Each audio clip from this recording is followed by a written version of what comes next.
The first thing is we want to make sure that our meetings are conducive to strategic thinking. How many of you have an agenda that maybe it starts with the president of the board or the chair of the board's welcome?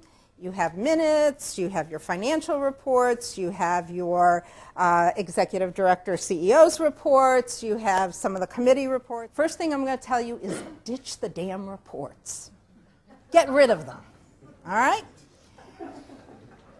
You can send that information out ahead of time. Now, this has to be an expectation. We're going to talk a lot about expectations today.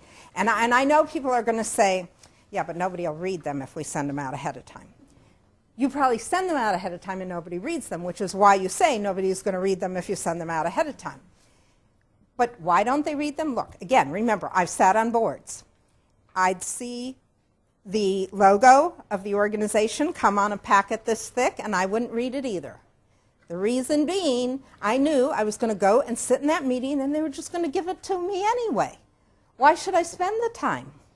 But if I know that my responsibility as a director is that I have to read this because we're not going to spend time on it, but we're going to be making decisions based on this information, it's going to make a difference.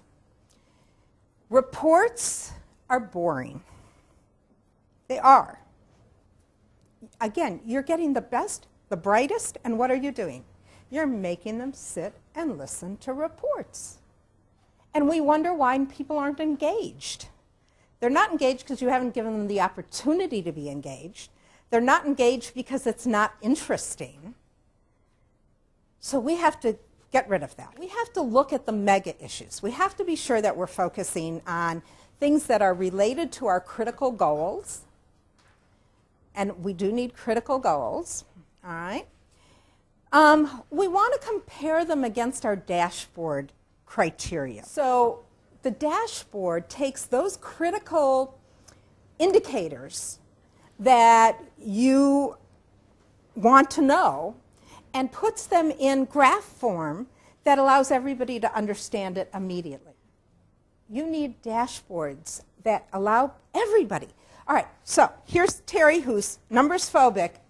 If I see my expenses are here and my income is here, even Terry Temkin understands that I better ask a question, that something's wrong.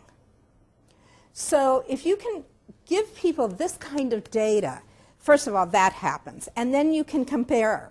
One of the things that tends to happen is you give the treasurer gives the financial report, and then you go on. And it's a discrete item.